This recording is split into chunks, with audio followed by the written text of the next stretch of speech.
Hi Ghosties, I'm Macy, And I'm Natalie. and it wouldn't be spooky season without a tale of demonic possession. I'm really nervous. We couldn't let October end without telling you one of the scariest stories of possession that I have personally ever heard. I don't think you've heard of this. Go on. I don't know. Today we're talking about Dr. Richard Gallagher and his encounter with a woman he named Julia. I don't know. Wait, the name. We've already talked about him, haven't we? I have mentioned him a couple of Okay. times. Because when you said Gallagher, I was like, I know that. Okay, but I'm not intrigued by familiar him. with Julia. Gallagher is a board-certified psychiatrist, professor of psychiatry at New York Medical, and a psychoanalyst on the faculty of Columbia University. He is a graduate of Princeton and trained as a resident in psychiatry at Yale University School of Medicine. He is also on the governing board of the Rome-based International Association of Exorcists. Oh. He has talked and written about his experience with exorcists all over the country, and the story of Julia, the Satanic Queen, is absolutely unforgettable. I'm already very intrigued. I knew you would be. He is qualified. He is qualified. Why do you know I would be? Because he's a highly qualified science man. Yeah.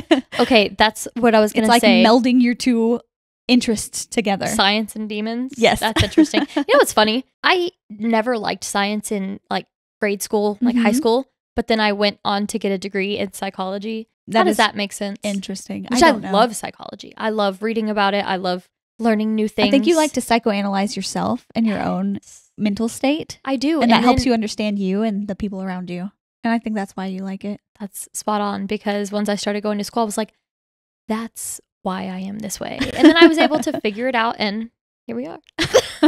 Well, we'll go ahead and get started. Our tea today is Toasted Coconut Almond Bark by Bigelow Tea. It was a suggestion from a couple of people. I saw Yeah. it suggested on YouTube and on Instagram. Uh-huh.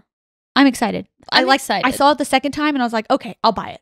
Because I couldn't find it at the grocery store. But I ordered it online. I'm pumped. I love coconut. I don't like coconut. I told you in the kitchen earlier when we were making the tea, whenever I smell coconut, it just smells like Malibu to me. Yeah.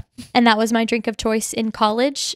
I mean, I still like it now, like with a little Sprite, but like Everyone's college days, or at least that time period of your life, everyone has a drink. yeah, and it's very like triggering. And this But one is yours. I'm excited. Yeah, no, I'm excited, but I'm also angry because Macy has like one of the cutest mugs I've ever seen in my life. If you're not on video, I have a Pikachu jack-o'-lantern. It has like a little hat, a little lid with his ears. It's pumpkin. It's really cute. Yeah, it's really cute, and no one thought of me when her husband bought that. I'm so sorry. Thanks. You can live through me. Let's try it. Anyways, let's go.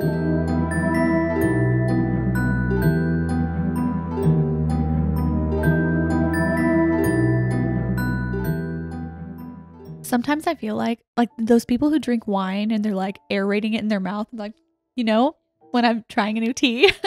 Sometimes I feel like Brittany Broski, where she's like, mm-mm.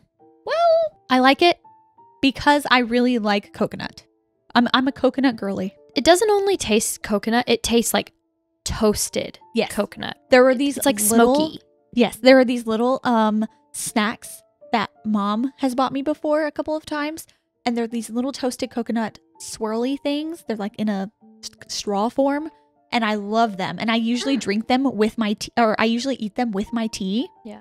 And so that's what I'm getting, and I love it. We usually try our teas only with like a little bit of sugar or sometimes a little bit of honey because I want to taste the flavor of the tea. I have mountains of tea at home, and I'm not even exaggerating. So No. when I drink my teas at home, then I'll add cream or sugar or a little bit of milk or whatever I feel like would complement the tea. Yeah, but we want to get the full essence, the full flavor. I keep going back to it. I don't know. This is the first one that I'm like, I'm not sure how I feel.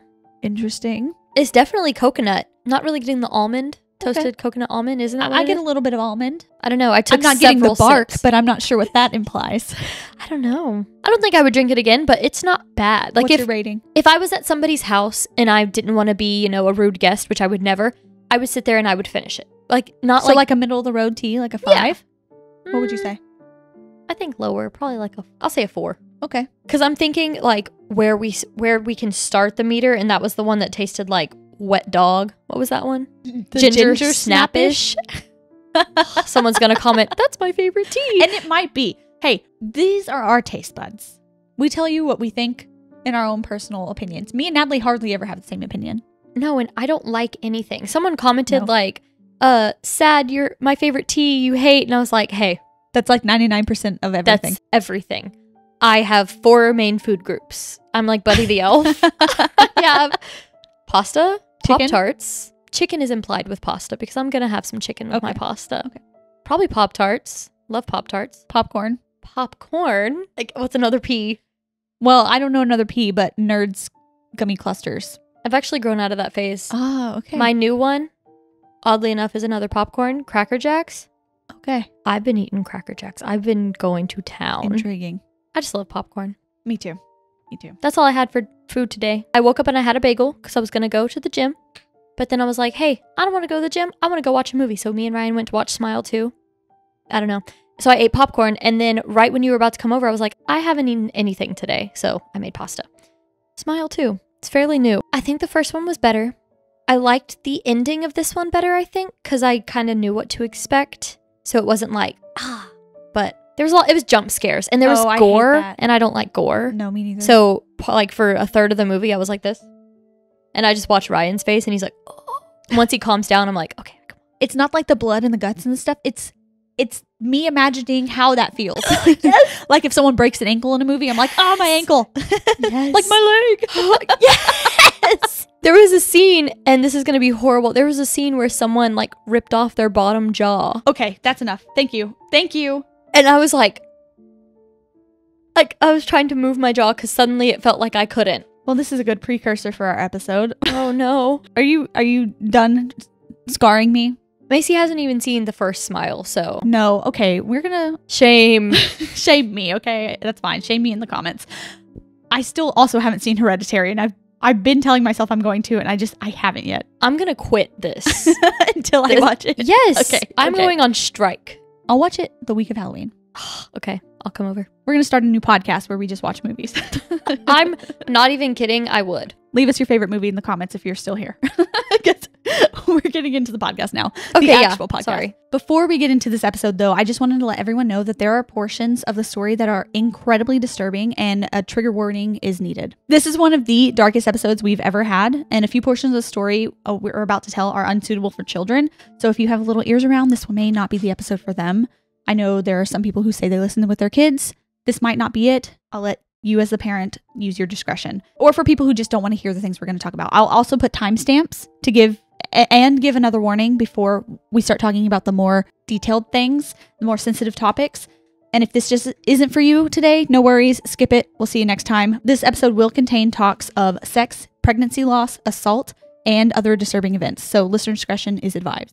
Just want to let you know. Maybe you need to turn this off. I was about to say, she texted me today and was like, just to let you know, this is the scariest episode we've ever done. It might So- just be me, but I'm scared. My hopes are high, and you just set everyone up for high hopes, so don't disappoint. I'm not warning because of scared. I'm warning because it's Graphic? not graphic, but disturbing. Also, one more quick announcement. For those of you who've been asking, we do have a P.O. box. Address is in the description. We also have merch if you haven't gotten that yet. Ghosties.com. It has our logo on it. Go check it out. Are you ready? No, but I must be. Julia was ambivalent about the forthcoming exorcism she was scheduled to receive. She had been going back and forth for months with a team of clergy and one notable psychiatrist about what an exorcism entails. She wasn't sure if she was willing to give up the powers that she believed had been given to her by Satan himself, but she knew she had to rid herself of the demonic possession that had been plaguing her for years. The sudden trances and darkness was beginning to take a toll on her. She knew the cult she had been a part of for decades would not approve, but something needed to be done. Almost as soon as the prayers over her began, she was once more submerged into darkness, and the voices that didn't belong to her were once more present. The air in the room was suddenly frigid as the chief exorcist and his assistant continued on with the rite, and the demons taking over Julia's body writhed in pain and screamed out that she belonged to them. She had promised herself to Satan, and they had no right to release her. Then the air was stifling hot. Everyone in the room continued to pray, and Julia seemed to be gaining strength. As she began to levitate a foot off of her chair, it took 4 people to hold her down. They knew that with the strength it took to keep her down, she would surely float to the ceiling if they had released her. It went on like this for more than 2 hours with no end in sight. So I will continue on with Julia's story in a bit. I wanted to give you a little taste of what we'd be talking about. But I first wanted to tell you about the doctor who first met Julia over 25 years ago.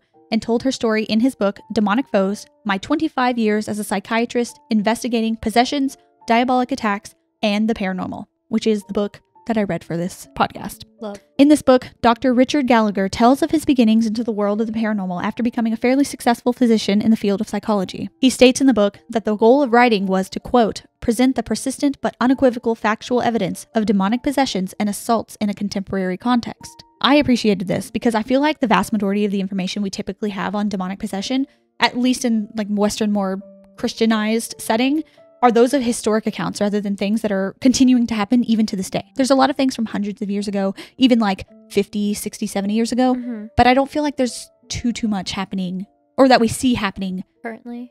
in my lifetime. Yeah. Even. And I also, before I even know anything, I appreciate hearing about this from someone that is of a scientific mind, not someone that's like, I come from the church, I am always a believer, I think spiritual things happen, blah, blah, blah. He's like, no, I know what mental health disorders look like. I know what this happens. I know what the brain does. And he's like, but there's still this, yeah. Because a lot of the time when there's possessions or things like that, it's like, oh no, they were just like, they had this or this was going on, you know? Or you could see that, that could have been. There was some like kind with of... Annalise McKell. Yes. We got there a was... lot of comments of people saying like, oh no, she had this disorder or this or this or this. And it's like... Oh, yes. And I mean, we agreed in the episode a little bit that Mhm. there was definitely something medically wrong with her. Yeah. And possibly demonic too, but Yeah. But I'm very interested in this already. I actually might want to read the book. I knew that you would like this and you can borrow the book if you need it. So I know that we have some contemporary examples, but I feel like most of the ones that are especially popular and talked about a lot and like movies made about, they just feel so far removed Mm-hmm. from me that it almost feels like fictional. Fake. Yeah. And it's hard for me to grasp sometimes that this is still ongoing. People still to this day, are suffering from things like this. That's crazy. That doesn't even cross my mind that this could be happening right now. I know, Or, especially not on a daily 5 years basis, ago. you know? yeah, it's still even saying that I'm like, it doesn't happen. No way. Mhm. Well, though this story happened in the late 80s, early 90s, it feels much closer to my reality than something that may have happened 100 plus years ago, or even further back accounts written in ancient texts like the Bible, etc. You know, they've been written about for long time. So who is Dr. Gallagher? I talked a little bit about him in the intro, but I'll give a more detailed account of who this man is. Okay. So he grew up in New York in an Irish Catholic household. So he was Catholic by birth. He was always religious, but as he got older and moved on to higher education, he was less so involved and somewhat of a skeptic when it came to things like demonic possessions. And as I said, he graduated from Princeton University with a degree in classics and then moved to France to play semi-professional basketball. Oh. So he's actually like a really big dude. He's like 6'5", like kind of imposing.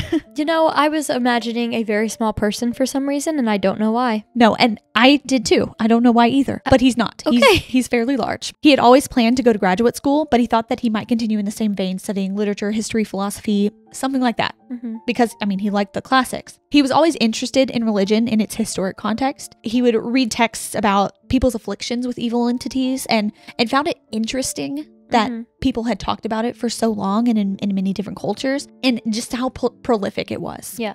So he was interested, but not totally a believer, you know? And it was while he was in France that he had his first touch of the supernatural of sorts. His brother called him one evening to tell him that he had met a woman who claimed to be a good witch. So they got to talking a little bit, and she gave him a seemingly magical remedy to rid himself of warts on his hand that he'd been attempting to deal with since childhood. I think he started getting them as a teenager, and just nothing he ever did worked. She told him to visit a nearby bridge at midnight and recite a short incantation, then throw 3 beans over his shoulder and into the water. She stressed that he had to believe. It didn't work, so when he visited the old woman again, she reiterated to him that it would only work if he truly believed in it. He had to put his whole being in belief into the magic. He tried it again the next night, and to his astonishment, he was cured. So this thing he'd been dealing with for years, gone overnight. So he called his brother and was like, "You'll never believe this." And so his brother Richard thought, well, there's got to be, you know, some logical reason. Yeah. It's something to the mind has done this somehow. And he didn't think too much about the magical side of it. But that's where his fascination about psychosomatic medicine and the powers of our minds took root. I'm gonna read this book. When he returned to the States, he enrolled in medical school to study to be a doctor. And he ended up doing his residency at Yale University School of Medicine, where he decided to delve into psychiatry and psychoanalysis. So he started out in, I think, internal medicine, and then decided to go into his residency in psychiatry because he was just super, super intrigued by the mind and mental disorders. If I liked to write research papers, I might actually still be on the psychiatry route, but I just hate writing papers. Yeah. I know you like it. And I you mean, thrive. I write a like 10 to 20 page research paper like every week. I know, and I love to learn, and I love to listen, and I love to read, but I hate to write about what I've learned about. That was like the most painful thing for me to do. Unless I actually really am into it and I have new ideas and things, I don't want to. I'll talk about it. I'll talk to you for 3 hours, but I'm not going to Write it down. Yeah, I was literally talking about this the other day with someone, so that's so funny that we're talking about this. I personally would rather write because when I talk to people, it doesn't compute. Like I sound like an imbecile. If I meet you in the streets, and you don't know me, I sound like I know nothing. But if I write it down, I'm much more coherent and sound like a normal human being. Yeah, I can see that. I can see that. Richard Gallagher, he went on to work as an attending at New York Hospital Cornell Medical College, and he pursued an academic role as well. He was deeply into the scientific community, believing wholeheartedly in science and medicine. So it came as a surprise to him when one day, while at work in the 90s, a prominent exorcist in the US knocked on his office door. At this time, I think there were only about 10 exorcists in the US. So he was one of 10, and he was a very important guy in this realm. So Dr. Gallagher didn't really understand what he was there for at first, and the priest, who Gallagher gave the name Father Jacques, asked him if he could evaluate a complex case of a woman who was seeking the help of the church. She had already been to a doctor for a physical exam, but the priest wanted to check on her mental state as well before the church took any action. With exorcisms, especially in the Catholic Church anyway, they take a lot of steps Before they'll actually commit to an exorcism, as they should, as not to injure a person who's going through something mentally or Yes. possibly physically. Dr. Gallagher told the priest that he was a man of science and fairly skeptical about the possibility of demonic possession over a case of some unknown mental illness. He had been working to treat highly unstable individuals and had seen his fair share of mental ailments at this point. And the priest told him that was precisely what they were looking for. And so Dr. Gallagher, who wasn't entirely sure he wanted to get involved professionally, agreed to meet with the woman and find out what he could in the way of medical diagnosis for her ailment. So he was totally going in there thinking, I'll go, it's going to be this thing that I know exactly what it is, and write her prescription, she's out of here. Yes. Got it. The woman, who Dr. Gallagher referred to in his book as Maria, claimed that she had been getting attacked by an evil spirit that would leave bruises all over her body. She had traveled 2,000 miles to consult with the priest and cure herself. The priest believed she may have been suffering from diabolic oppression. She had recently gotten blood work done, and everything came back normal, but just to be certain after meeting with the woman, Gallagher ordered another full panel of tests, including repeat blood work, a CT, and an EEG. Everything came back in the normal range, so Dr. Gallagher began a cognitive exam. She was a perfectly normal married mother with a fine life, or so it seemed. He found her pleasant, and the only issues she claimed to have had were the bruises. She claimed that the bruising came from what felt like physical attacks on her body at night while she laid down to sleep. She felt as though she were being pummeled by unseen forces, and afterward would find these bruises all over her body. Her husband claimed to have witnessed these attacks as well, so her husband came with her. He said his wife would thrash in their bed as if being beaten, so he'd watch her. Like Freddy Krueger. Like, yeah. oh my God. She believed she had been cursed by an evil witch. Dr. Gallagher searched for signs of abuse in their relationship. That's what he initially thought. He was I was gonna say it's the husband. It's spousal, yeah. Yes. And he even thought at one point they may have shared a psychotic condition because he realized that they seemed like a normal family. There were no signs of abuse that he could get by talking to them individually and together. He didn't see any signs of abuse. That episode of House where the guy was, maybe there was like carbon monoxide or something in his house, but he was waking up every day and like not waking up, but sleepwalking and doing crazy things. Oh, like buying drugs and stuff? Yes, and he was a what you're talking totally different person whenever he was like asleep. Yeah. So as I said,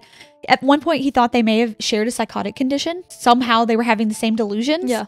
But they both seemed honest and their stories never varied. So they were the exact same every single time he talked to them about it. He thought, why would they travel so far if it was something like For all this. abuse? Yes. Like, why would he?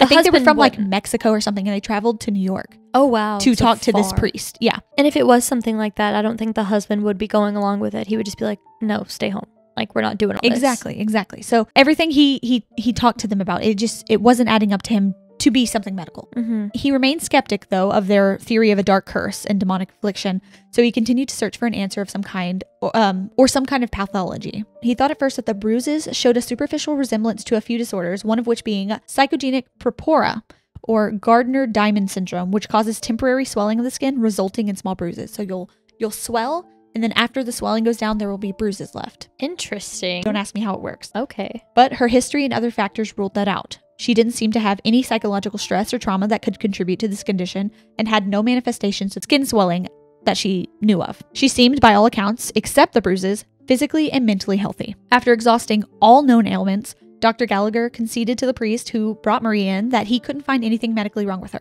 So he released her. He's like, there's nothing I can do. know. There's nothing I can think of that could be causing this. So the priest took that in and proceeded with prayer and minor exorcism to rid Maria of her attacks, as well as having Maria double down on her own religious practices.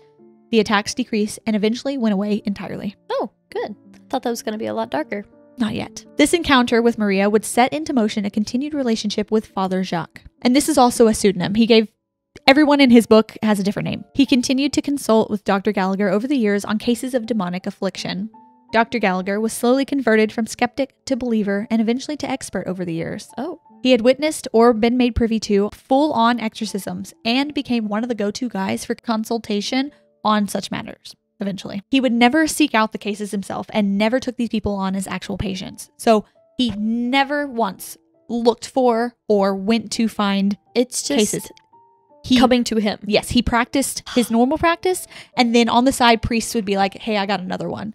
And most of them, he could find something. Most of them, the great majority of them, he's like, oh no, this is They have this. this condition, this disorder. They just need this kind of therapy or medication or whatever. That's how things that are meant for you come. You don't go look. It's just They fall going into your to lap. happen. Yes. A major turning point in Dr. Gallagher's time consulting with priests and other religious leaders was when he met Julia. By this point, he was a believer that there were some things that his strong core belief in science just could not explain.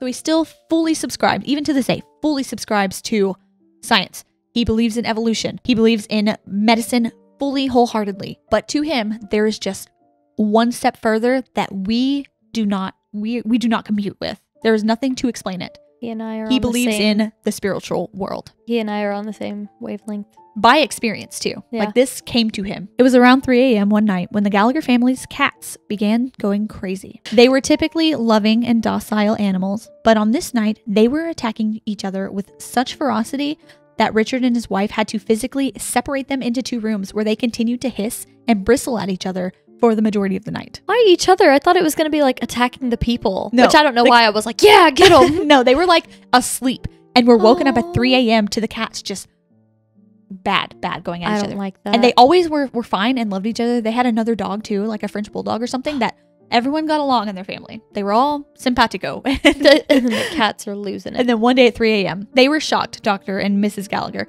because they had never seen their animals behave this way, but chalked it up to some kind of food they ate maybe, or too much catnip or something. The next morning, bright and early, the Gallaghers received a knock at their door. Not expecting anyone, he opens the door, and to his surprise, there stood Father Jacques with a strange woman he had never seen before. So he knew Father Jacques had a case. He just wasn't expecting him to come to his house. Oh, yeah. So the woman standing there with him seemed to be in her mid-30s or early 40s with jet black hair, a slouchy purple top, and black pants. She wore thick eyeliner stretched out to her temples and a mischievous smile on her face. Father Jacques introduced this woman as Julia, claiming she arrived earlier than he anticipated, and he was eager for Dr. Gallagher to begin his assessment of her condition. Father Jacques also admitted that Julia had something to confess. She looked at him with the same smile, saying, "How'd you like those cats last night?" Dr. Gallagher was a little shocked, but asked her what she was so amused about. She went silent once again and simply leaned against his doorframe. Gallagher agreed to meet with her at the request of the priest, but requested of her to not have a repeat of the night before, even though he wasn't sure that he really believed that she had anything to do with the cat's behavior. That would make a believer out of me immediately. Yeah, well, he's more skeptical. This woman is possessed because how does she know my cats are fighting? Cold reading. Like, he's at her door, or she's at his door. She sees a cat walk by, and she's like, maybe I can scare him a little. How'd you like those cats last night? Odds are cats do something crazy in the middle of the night. You know, I don't know. No. I don't know, okay? No. He also later asked Father Jacques to never bring someone to his house again like that. Yeah. He was like, what are you doing? Why? Yeah. He called him later and was like, why? Don't ever do that again, please. I'm here to help you, but don't do that. Well, Father Jacques apprised Dr. Gallagher of Julia's situation. He was sure that she was possessed and felt that her motivations to get help wouldn't last long, so he needed things to begin as quickly as possible. He just wants to help as many people as While soon he as still he can. Yeah. Julia was a truly exceptional case, a once-in-a-lifetime case for some exorcists, and he was anxious to help her immediately. She had already seen several other psychiatrists and physicians. The last psychologist was forbidden by his wife from seeing Julia again because they had a similar incident with their cat one night after she had met him. Their cat went berserk and tore up their couch in their living room, and Julia claimed responsibility for the mayhem, and so the priest went to Dr. Gallagher.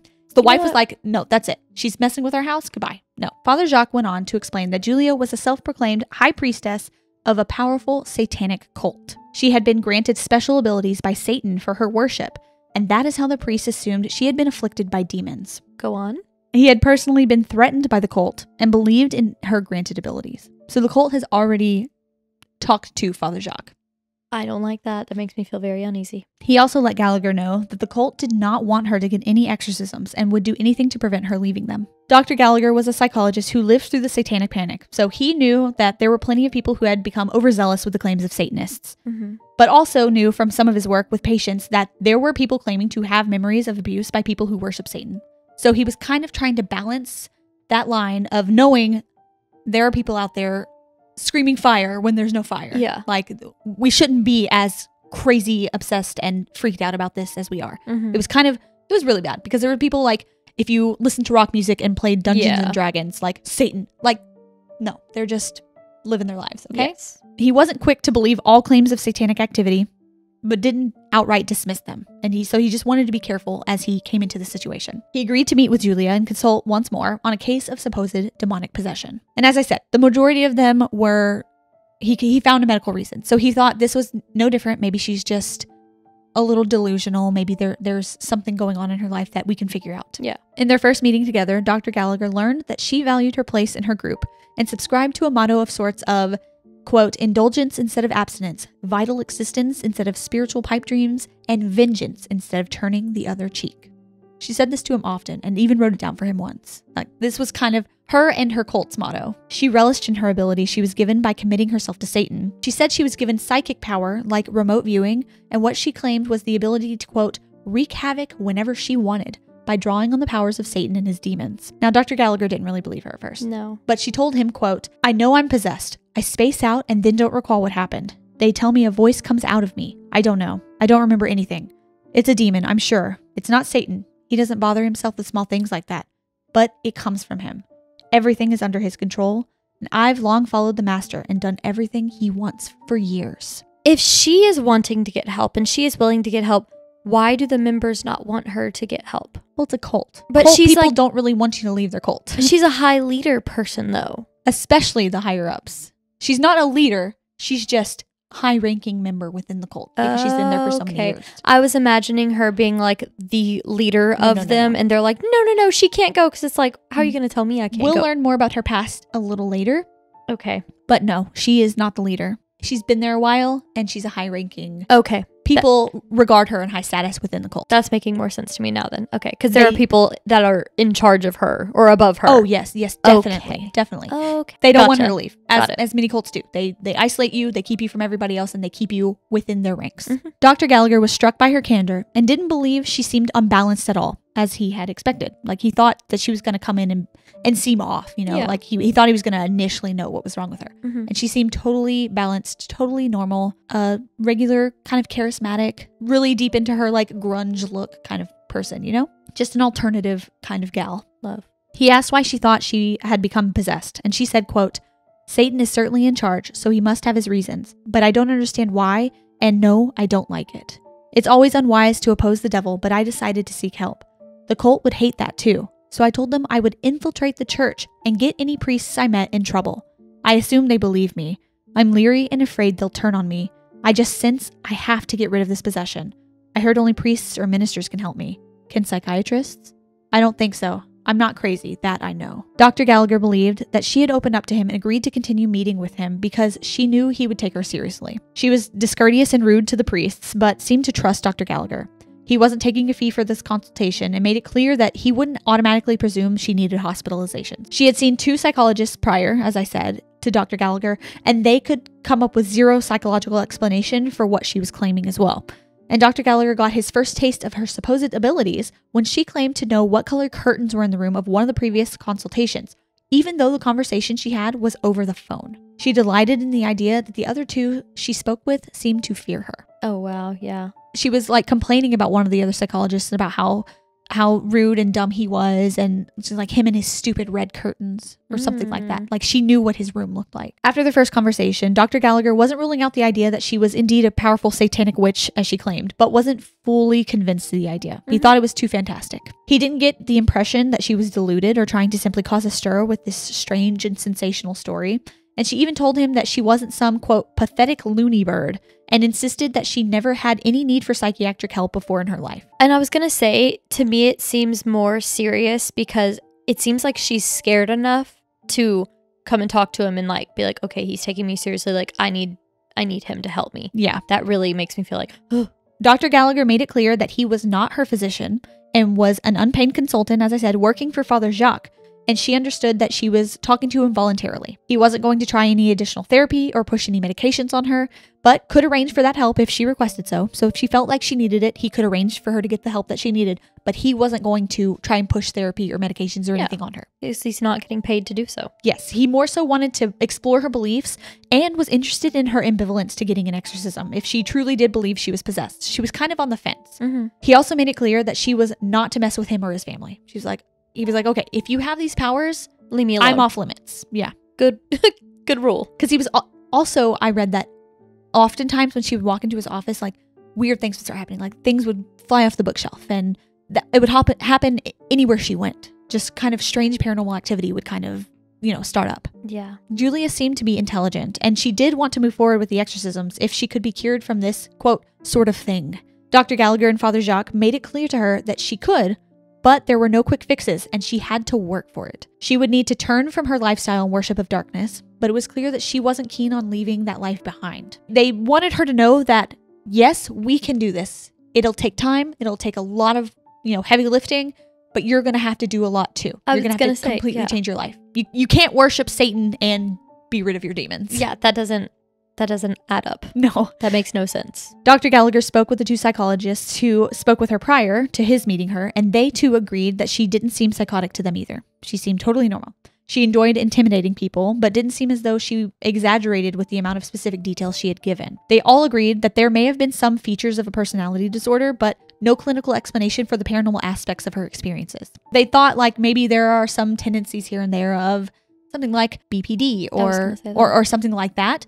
They couldn't figure out how she was remote viewing or causing mayhem. Yeah, no, because that just doesn't happen. I wish it did. I wish we could choose to do that, but no. It wasn't long after this first meeting when Father Jacques invited Dr. Gallagher to come along with he and Julia to find a location for her exorcism, or so he said.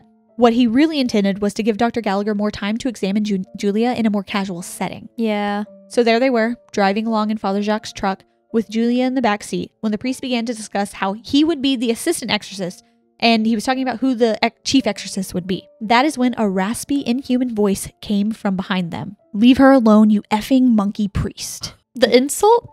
Hello? Dr. Gallagher believes that the demon was calling them like monkeys because that's how they view humans. So like there are these higher beings and they view us as animals almost. Like we're these like highly intelligent animals, but we're still animals compared to them. Yeah. That was what he got out of it. What he assumed. It's so crazy that the next turn of this story was like viewing her in a more casual setting, because I was going to say, why don't they meet at like a Starbucks? Why doesn't he see her interact with people in the world? Like I was literally going to say, do they ever go out? Yeah. And they do. So surprised, Dr. Gallagher turned to see Julia glaring at them with rage on her face and fists clenched. And I'm crashing that car. We're all heading into that tree. Well, he wasn't driving. Again, the voice rang out. "She is ours. We will never let her go. You'll be sorry, you stupid monkey priest." The voice was in fact coming from Julia's mouth, but it wasn't like anything Gallagher had heard from her before. This went on for around 10 minutes when suddenly Julia seemed to emerge from her trance with absolutely no recollection of what had happened prior. She asked what had happened and how far they had traveled. It was after this event that Dr. Gallagher began to lose his doubt about her condition. He was like, maybe there's something going on here. I can't even fathom that actually happens, because that happens in movies and things, that happened in Smile too. If that happened in real life and someone looked at me with a totally different, deeper voice like that, I would pull a Steve Carell out of Stupid Crazy Love and just pop myself out of the moving vehicle. Have to. So it was at their next meeting when Dr. Gallagher pressed Julia further for her status within her cult. She told him that she enjoyed using her powers, taking great pride in them even. She said they were her due, given all that she had done for the cult, and promised a demonstration of them soon. Quote, "You have to realize that I'm the priestess of the cult. I'm their queen, Satan's queen. I trust him alone. Why do you think people worship Satan? People usually think we're just superstitious or crazy and delusional and make things up. Well, I'm not nuts, and I've never seen or needed a head shrinker. You think we become Satanists because we're stupid? It's because we get a lot in return. We worship Satan because he looks after us and grants us big favors." Okay. To each their own, I guess. At what cost? She claimed to have remote viewing abilities and knew accurately knowledge of others without ever having direct contact with them. It was in this session that Julia told Dr. Gallagher how his own mother had died. She knew his mother's name and that she had passed years before from ovarian cancer. There was absolutely no way she could have known this. This was before Google. I was going to say you can't just whip out your phone and Yes. Google it. And Dr. Gallagher said even if she had talked to someone or known something, like it wasn't widely known why she passed. Yeah. That specifically, it was ovarian cancer. Mm-hmm. That wasn't a known thing. Later that evening, while on the phone with Father Jacques, they began discussing the proposed dates for her upcoming exorcisms. That is when suddenly a voice broke through their call. It was the same raspy, hissing voice they had heard in the car with Julia. "We said, leave her alone, you effing priest. She belongs to us, not you. You'll be sorry." And I'd hang up, and that's that. Well, Dr. Gallagher could feel the hair on the back of his neck stand on end and nearly hung up the phone. He was like, no. But they both looked up and kind of looked around. Julia was not there. Father Jacques said that he could hear the voice too. So he confirmed, he's like, you heard that, right? And where was Julia? Well, she was miles away at this point, nowhere near Dr. Gallagher or Father Jacques. And Father Jacques said that this wasn't the first time something like this had happened to him. There's no. This is literally like a movie. Like I was going to say, I'm like closing my briefcase with the paper sticking out and I'm running. You know what I mean? Yes. He also said in the book that so there are several other cases in the book, really interesting. But he said there are no exaggerations. He took zero liberties. He is telling it as he would tell it in a clinical setting. He's not adding any other details and only omitting identifying factors of these people. I want it to come out because you said this is like a movie. It just really hit me that this isn't a movie that we're talking about. This actually happened, and this is a doctor writing this. I'm hoping in a couple days there's going to be an article that this man was a fake and a phony, and everything he wrote was just fiction. Just for your own peace of mind? Yeah, and it was a social experiment to see if people would believe it. I find it unlikely, but... Dr. Gallagher had concluded that Julia's condition was far beyond anything psychiatric at this point. He had thought it could be a dissociative disorder like DID, but this was far beyond anything he had ever seen before. He's seen DID before, and this was nothing like it, especially after what he experienced over the phone with Father Jacques. So at their next meeting together, Dr. Gallagher decided to get down into why Julia was so hesitant to fully commit to an exorcism, even though she had been requesting one. After a long, quiet pause, she looked down and finally said, quote, "I'm scared. I'm suffering.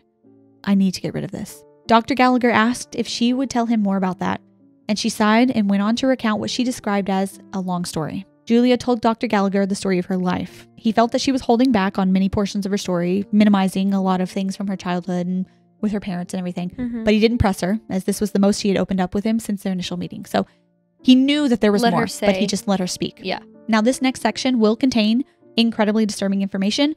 This is your chance to skip if you need to. Final warning, we're moving on.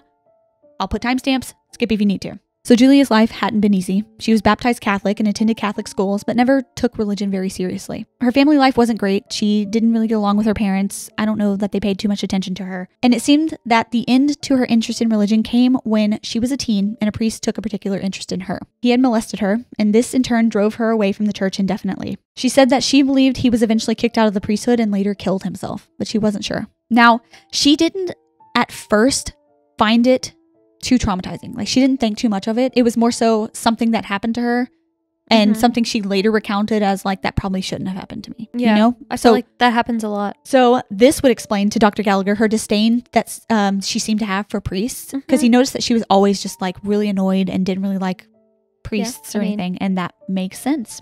But this eventually led to her interest in a local group of Satanists in the area. She explained all of this in a matter-of-fact tone, and Dr. Gallagher believed her turn to the satanic cult was a turn to a substitute family. So she was alone and looking for anything. That's how a lot of people get into cults, though. Yes. So Julia fell in love with the cult's leader, Daniel. She said he was very handsome and domineering, and he had an air of danger about him, and that was something she was initially drawn to. She was still a teenager. Dr. Gallagher said in his book, quote, "A search for pleasure and point of existence was at the core of how she thought of herself. And the Satanism Daniel presented to her seemed to be exactly what she wanted." Then she went on to explain how the cult made her their queen. Even more disturbing stuff coming. She said that she gave herself the name Queen Lilith after a legendary demon seductress, and that she and the cult worshipped the demon of lust, named, if you don't want to hear the name, here's the name, Asmodeus. This lust played a huge role in the entire inner workings of the group. The women who joined the cult, mostly the younger ones, were often sought after for their sexual favors. She said they often had many parties with the cult, with other cult members, where this was the sole focus. She was jealous to see Daniel with other women, but she knew this was the life that she had chosen when she chose Daniel in the cult. These favors were also a big part of their more elaborate rituals. They held what they called, quote, black masses, where they would dress in robes and utilize stolen Eucharistic hosts. Daniel ran the ceremonies as he was the most powerful member of the group, and Julia said that Daniel was completely devoted to Satan and prayed to him all of the time. Daniel had received many privileges like Julia, but he was much more powerful. Supposedly he had powers beyond Julia's. Gallagher also said that he later was given access to a communication with Daniel. So I don't know if it's like a letter or some kind of communication with Daniel. And he concluded that he proved vile and not very bright and was just an obvious narcissist, like most cult leaders are. Just a charismatic, narcissistic loser. Butthead. Yes. Yeah. Julia believed that Daniel cared about her in a special way, but lately she had begun to feel like she was getting older and his feelings were waning. Oh, God. That's when she told Dr. Gallagher that she didn't think she could get pregnant anymore, and since she was the cult's main breeder, her use to them may be diminishing her special status to the cult. Julia claimed that she was able to get pregnant easily, and because they had a physician's assistant in the group that could perform abortions, they would use these acts for their ceremonies. Daniel encouraged these acts and told her that Satan would honor and reward her greatly for her services to him.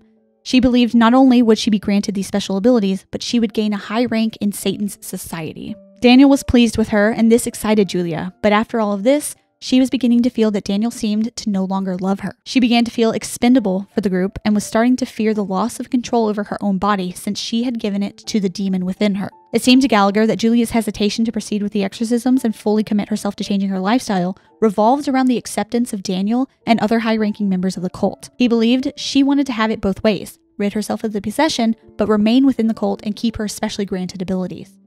The cult was all she had known since she was a teenager, and to give this up would mean to give up her entire way of life that she had had for decades. This is so sad. Dr. Gallagher continued to meet with Julia several more times before she was set to move forward with an exorcism. And it's during one of these sessions that they began to discuss the chief exorcist, Father A. Julia told Dr. Gallagher that her cult despised Father A, and Daniel especially. I guess because he has delivered many people from demonic possession, and Satan doesn't like that. She told him that she could actually see Father A now in his blue windbreaker and khaki pants as he walked along the seashore near his home. Dr. Gallagher knew for a fact that Julia had never visited Father A or knew anything about where he had lived, and he challenged her on these claims and called Father A on his cell phone with her sitting right there. I'm going to prove to her that she's not seeing this. Yeah. Still grasping at straws. Oh my God. You know? Yeah. When Father A answered, Dr. Gallagher immediately asked him where he was and what he was wearing. Father A confirmed to Dr. Gallagher that he was in his blue windbreaker and khaki pants, and though he was usually in his rectory at this time, he decided to head down to the beach to walk along the shore while he said his breviary. Of course he was. I'm sick. He then said to him, quote, "You must be talking to Julia. She's something else, isn't she?" Because he knew that she knew this stuff. Okay, besides all the Satan and demony things, that's kind of cool. It's kind of cool. Yeah, having that ability is cool, but at what cost? Like you said, through which powers are you using them? Julia eventually resolved to leave her life as a Satanist behind and follow through with the exorcism. She was finally like, okay, I'm ready. But Father A later told Dr. Gallagher that she seemed to be getting cold feet right before their latest session. She seemed scared, but the events following the exorcism proved more frightening. As Father A and Father Jacques were giving Julia a ride back to the home that she was staying in because it was late at night, Julia seemed to fall into a trance once more. She was once again shouting at the priests that she belonged to Satan and the demons would never leave her body. She had invited them in, and that is where they would stay. Then both priests began to see what they described as wavy, dark figures obscuring their windshield, blocking their view of the road entirely. So just kind of they began to just fill all of the windows and surround their car. When Father Jacques attempted to pull off to the side of the road, the headlights and every single light on the dashboard suddenly completely went out. Here they were, down a dark, desolate road with no light in sight, and Father Jacques did the best he could to get them safely to stop on the side of the road, but ended up in a ditch. They were all unhurt. They had no way of getting out or calling for help. And when they looked back into the back seat after all was said and done, there was Julia with the same smug grin splayed across her face. That is so chilling.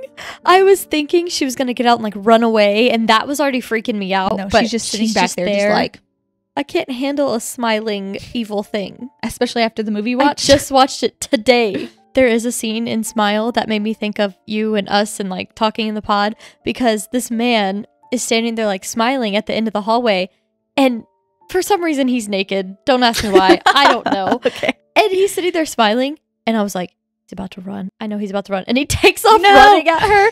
And I'm like, it made me laugh because it was so just kind of like absurd. Why are you naked? Yeah. But also it was like, it just, I don't know. It made me giggle. That made you think of us? Yes. The naked running man really made me think of you. Thanks. I'm disturbed. It was 2 weeks later when the final exorcism occurred. And this brings us back to the beginning of this episode. It was a cool fall evening when Father A, Father Jacques, 2 nuns, one of them being a nurse, and 3 trusted men and 1 woman from nearby, like in the community, so just trusted lay people, gathered in the chapel of the rectory that Father Jacques resided in. Julia arrived 30 minutes late and seemed more nervous than she had before. Still, she signed all necessary documentation agreeing to the exorcism, and the prayers began. Father Jacques started with the rite, praying in Latin, and Julia entered that familiar trance. She was once again speaking to all those present in that same raspy and inhuman voice, protesting that nobody had the right to liberate Julia from their occupation of her body because she had freely promised herself to Satan. She was theirs. Blasphemies and boasts were pouring out of Julia's mouth, though they knew this was not Julia speaking. Quote, "We won't ever leave. Stop it. Go from us." The demon or demons were shouting at and attacking Father A, using vile words and insults, but the exorcism and prayers continued. They had splashed regular tap water on her body and were continuing to get the same reactions. The demons were totally unfazed.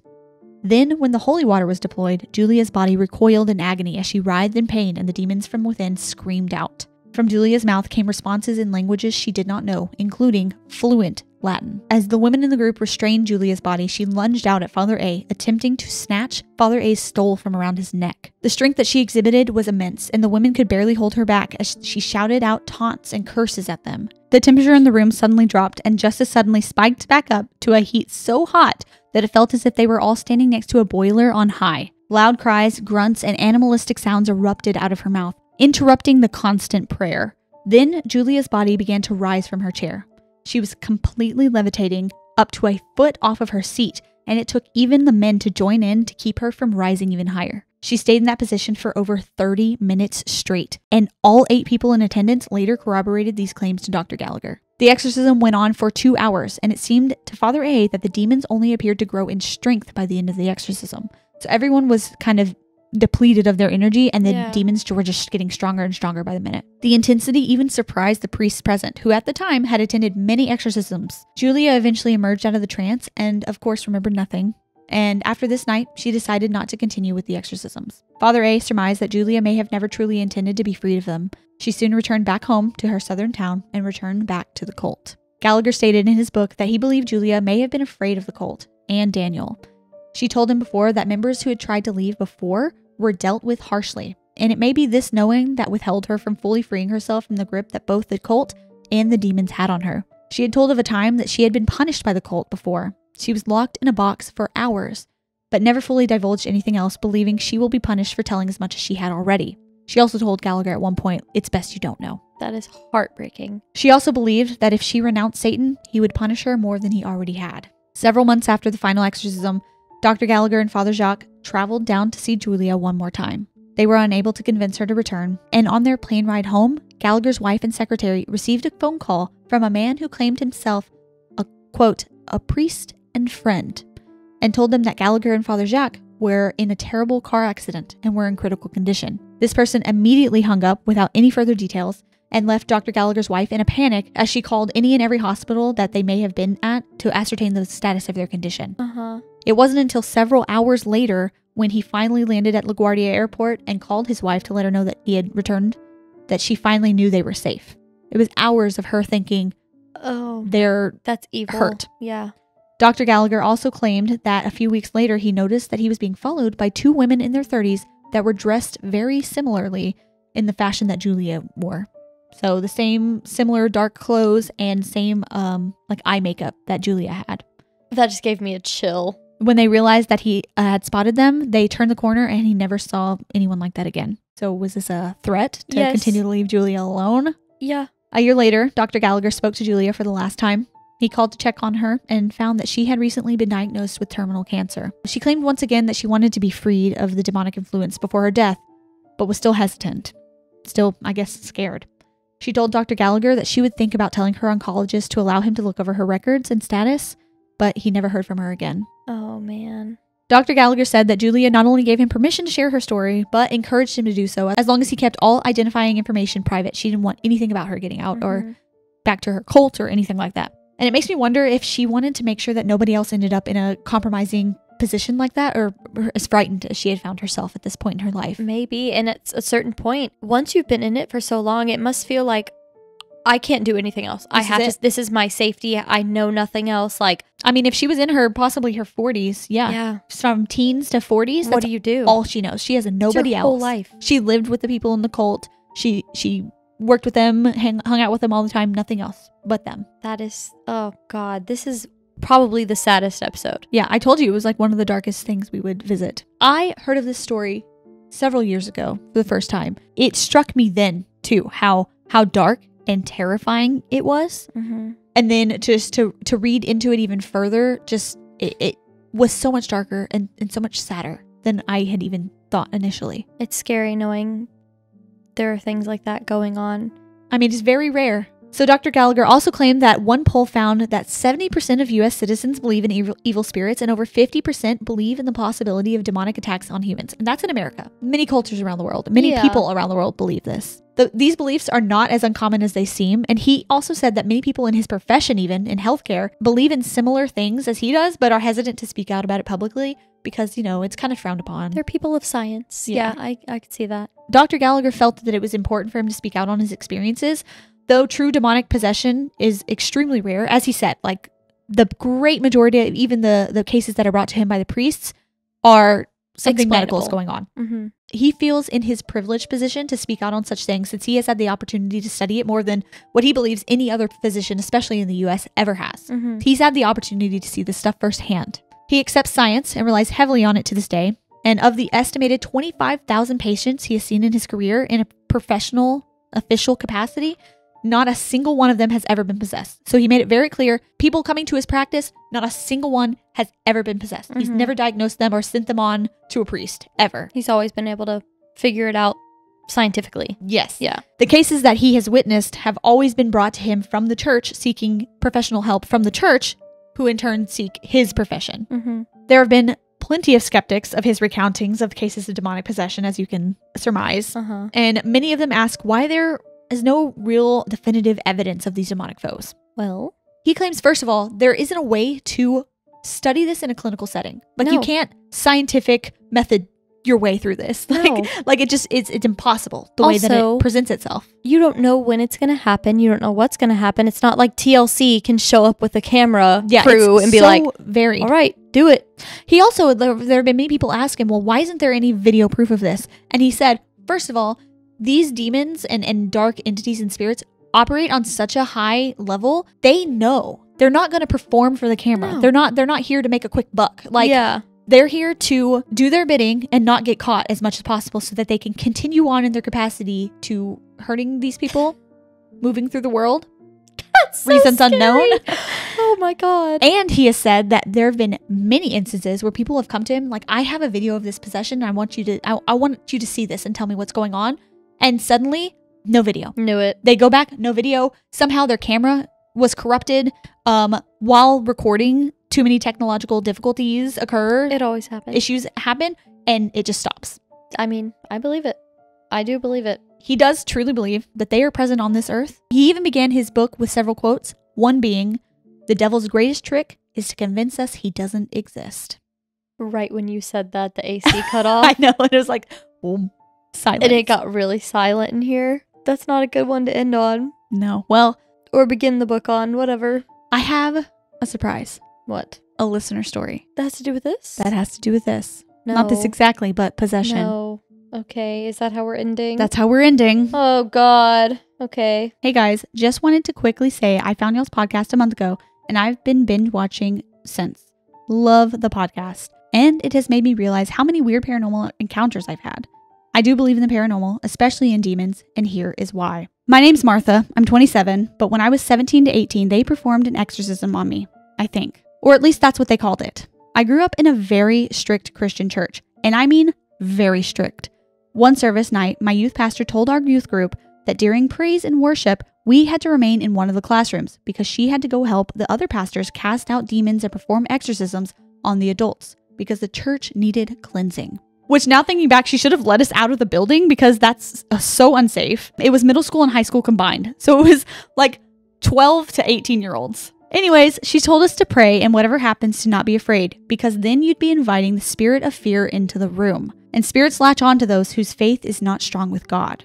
This feels like a test. She left, and after a long while, we started to hear horrifying screams. The pastor speaking in tongues on the mic, and that's when chaos began to happen in our room. One of the girls started to cry because she was scared, and I can't blame her. I was too. And her brother, being a big brother, started yelling at her to not be scared, but in a mean way, and that made all of us start yelling at each other, and instead of praying, we panicked. Fear and anger filled the room, but what can you expect when you put a group of teenagers together during an exorcism? After a while of that, service ended, and so did that night. 2 weeks later, they told us that youth and people who had just started attending church were welcome to attend a weekend church camp. And of course, my mom sent me, mostly because I had been out for half a year and she wanted me to change. She also puts in a footnote, she's accepting of me now. My mom is a good woman, so audience, please don't hate her. So I left for the weekend to the church's retreat. And let me just say, I was scared an hour after being there. That first Friday night we were there, they made us look into a casket that had a mirror inside so we could see how we would look like dead.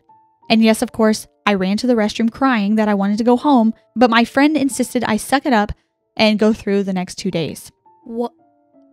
I'm sorry. Later, they blindfolded us, and the actors would scream or play sounds like chains dragging across the floor to show us what hell would sound like. Hello, I was scared AF. The next day, Saturday, was praise and worship night, and they told us that they would cast our demons out and that a team of 3 people would assist per person with a bucket at hand. The buckets were there because it is believed that when a demon or negative energy leaves your body, you throw it all up. So it began. They lined everyone up, and mind you, I was already terrified. And as the main pastor walked by each person, touching their heads, the people started collapsing to the floor, some crying, some shaking, some screaming, and of course, some throwing up. As he approached me, I began to feel even more scared. Then he came up to me as his hot hands touched my forehead. I fell back, my body touching the floor, and I swear on everything, the feelings I felt after that has made me believe. I felt like my body was burning up, and I don't mean a fever, like actually burning up in flames. And I started yelling and crying. It hurts, it burns so bad. I was in actual pain. Then I felt my body start to twist, arching if you need to picture it. I remember that as I was being held down by my arms through the whole process, the pastor came and pushed my body back to the floor by my tummy, I guess to keep my back from breaking. And the pastor started speaking in tongues. I cried and yelled till it finally calmed down, and to be honest, there was just too much going on. I'm not sure if I threw up. But after it was over, I felt so embarrassed and sad, and the girls in my room didn't even want to lay near me at all that night because now they feared me too. It was a very traumatizing night. Like, come on, I was still a teenager. That experience was way too wild for me, and to be honest, it scared me so bad, I never went back to that church. As you should. No, I would never either. I would beg and cry to my mom not to force me to go. I remember she even got mad at first and told me that the only reason I didn't want to go was because the pastors were saying I had the, quote, lesbian demon inside of me, which hurt my feelings, to be honest. And also thinking back, WTF, LOL. But as my mom, she still has love for me and didn't force me to go because she knew I felt shame. Anyways, I'm not against religion. I do pray every day, even if I don't attend church. I'm actually very blessed by God. I have an amazing life, and I consider myself to be very lucky to have the people I have in my life. I know that regardless of what people say or the Bible says about gay people, God loves me. He shows me every day, and I feel it. So whether people believe there's a God or not, because everyone has their own opinions and that's okay, there is something greater out there. There is light and there is evil. There is such thing as demons, and they do very much feed off of fear. And one last thing. Since I was young, I have been dealing with sleep paralysis and even seen things with my own eyes. I have so many crazy stories and experiences on shadow people and sleep paralysis, and why I do believe it's paranormal and not scientific. Because even my spiritual friends saw them come into my room right before I experienced sleep paralysis. So I don't know what all that was, but I am not cursed, lol. I don't have demons, I promise, but to be honest, she believes my family is just more in touch to the other side due to our bloodline, and it is why I was so affected by it. Anyways, I'll let y'all go. I'm sorry this is so long. I do have many more stories if y'all ever want to hear. Love you guys, Martha. Love you, Martha. Love wow. you, Martha.